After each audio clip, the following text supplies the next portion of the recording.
December 10th, 1995, Sunday. Dean wakes before dawn, not because he's rested, but because the night couldn't hold him any longer. The nurse helps him to the kitchen table, where he sits with a cup of coffee he barely touches. His hands tremble slightly. His voice is thin, but his humor flickers now and then like a pilot light that refuses to die.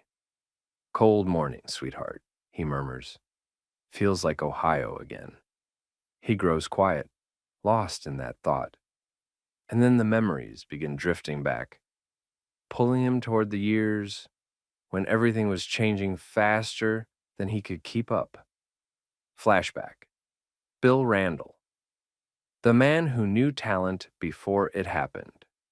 Bill Randall was a Cleveland disc jockey.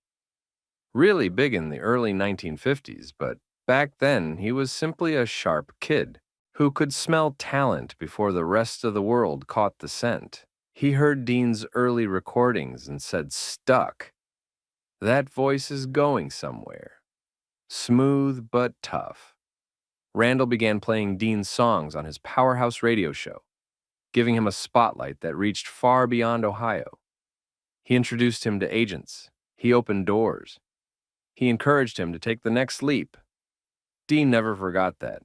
"Bill Randall, first guy who told me I sounded like somebody," he would later say. The first meeting between Dean and Jerry Lewis was messy, awkward, and nothing close to destiny-looking. It was backstage at the Glass Hat in New York. Jerry, skinny, frantic, living off nervous energy, was packing up props from his act. Dean arrived in that effortless way of his, tall, cool, unhurried. Jerry looked at him, puzzled. "Who are you?" "Dean," he said. "I sing a little." Jerry had heard whispers.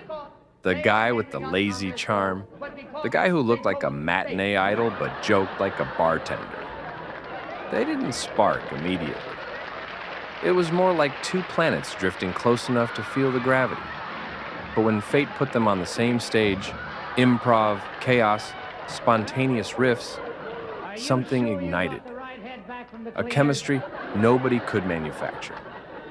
Jerry later said, "When he walked out there, I felt the room change, and I thought, well, here we go."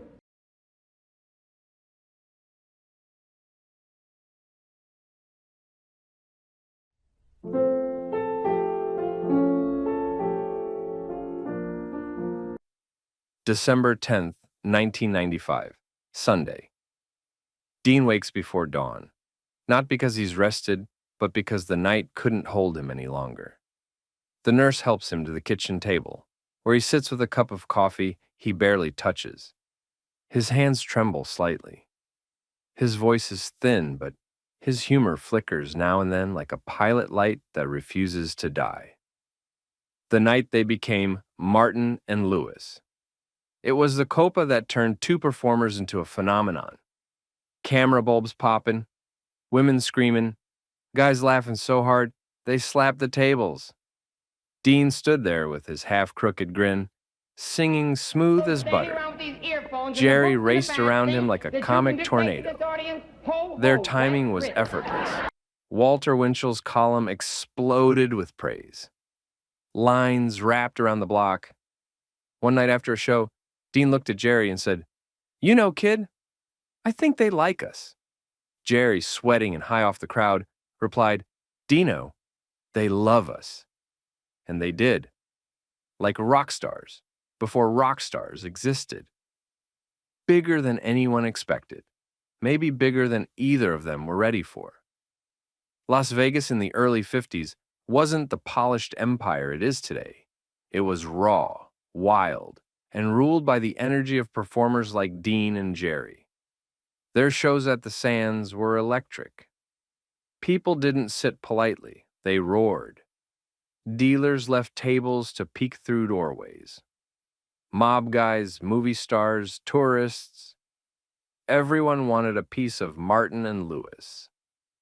One night, at the height of their fame, they finished a set that nearly blew the roof off.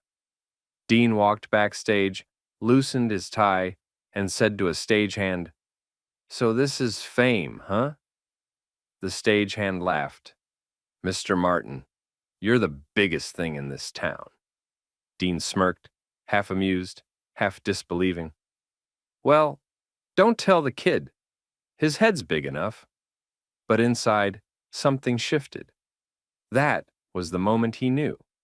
He wasn't just the singer. He wasn't Jerry's straight man. He wasn't a kid from Steubenville punching bags for pocket change. He was Dean Martin, and people loves him for being exactly himself. December 10th, 1995. Back to reality. The afternoon grows dim. Dean naps lightly, waking now and then. "I had a lifetime of everything," he whispers. "I'm just remembering it now." His mind wanders back to smoky rooms, bright lights, thunderous crowds, Sinatra's approving grin, Jerry's frantic energy, Bill Randall's early encouragement, and the first night the world realized Dean Martin wasn't going to be a footnote.